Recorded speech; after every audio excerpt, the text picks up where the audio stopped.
कार्यक्रम आयोजन है। जिस तरह माननीय प्रधानमंत्री जी की मंशा है कि हमारे हर क्षेत्र से, हर छोटे गांव कस्बे से हमारे बेटा और बेटी खेल के उदाहरण के रूप में भी प्रतिभाएं छुपी हैं जो निकले, उसी दिशा में आज हम सब देख रहे हैं खेल विभाग की तरफ से, चाहे संकुल केंद्र हो, चाहे ब्लॉक स्तर हो, चाहे विधानसभा स्तर हो, लगातार ऐसा नहीं है कि पहली बार ये खेलों के आयोजन हो रहे हैं, लगातार पूर्व में भी हुए, चाहे वो नाम कोई भी दे दिया हो, चाहे विधायक कप के नाम से हो, चाहे मुख्यमंत्री खेलों प्रतिस्पर्धा हो, चाहे सांसद खेलो उत्सव के रूप में हो।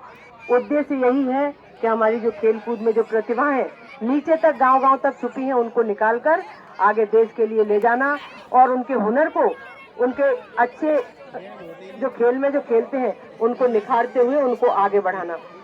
जैसा कि माननीय प्रधानमंत्री जी कहते हैं कि खेलेगा इंडिया तो खिलेगा इंडिया।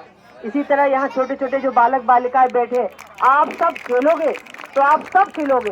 खेलना मतलब आपके चेहरों पर चमक आएगी, और आप जब खेलते हैं तो निश्चित तौर पर खेल से बहुत सारी चीजें आती हैं। सिर्फ खेलने तक ही सीमित नहीं रहता, खेलने से देखिए अच्छी भावना आती है, संगठित होना हम सीखते हैं, और खेलों बहुत कुछ हमें सिखाता है। खेल कूद में पराजय भी होती है। जब कोई भी खेल खेलते हैं, कोई भी प्रतियोगिता में हम भाग लेते हैं, तो ऐसा नहीं है कि हम जीत ही जाते हैं। कभी कभी हम खेलते जीतने के लिए है, लेकिन दो टीम खेलती है तो एक टीम जीतती भी है और एक टीम पराजय भी होती है, लेकिन उस पराजय से भी हम बहुत कुछ सीखते हैं। और पराजय भी जीत का ही एक लक्ष्य है। जब हम कहीं ना कहीं पराजय होते हैं, ऐसा नहीं खेल में ही हम पराजय होते हैं, कभी कभी हम अच्छे कार्य के लिए भी तैयारी करते हैं तो उसमें भी हमें असफलता मिलती है, तो वो असफलता भी सफलता की कुंजी है। तो इसलिए खेलों की अच्छी भावना से आप खेलें, और लगातार खेल के माध्यम से हमारे कहीं ना कहीं स्वास्थ्य भी सही रहता है। जीवन में दो बातें बहुत महत्वपूर्ण है, एक तो शिक्षा, दूसरा खेल।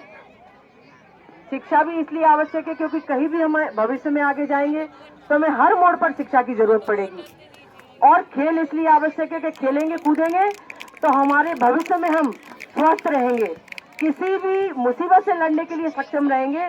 तो शिक्षा और खेल अच्छे स्वास्थ्य के लिए, अच्छे भविष्य के लिए दोनों चीजें उपयोगी हैं। इसलिए हमें बचपन से ही, छोटी अवस्था से ही खेल कूदों में रुचि लेना चाहिए, और जीवन भर। आजकल ऐसा भी नहीं है कि खेल कूद में हम कैरियर नहीं बना सकते, अब हम खेल कूद में भी अपना भविष्य बना सकते हैं, अपना परिवार का लालन पालन कर सकते हैं, अपने हुनर को निखारते हुए हम उसमें अपने भविष्य को भी बना सकते हैं। आज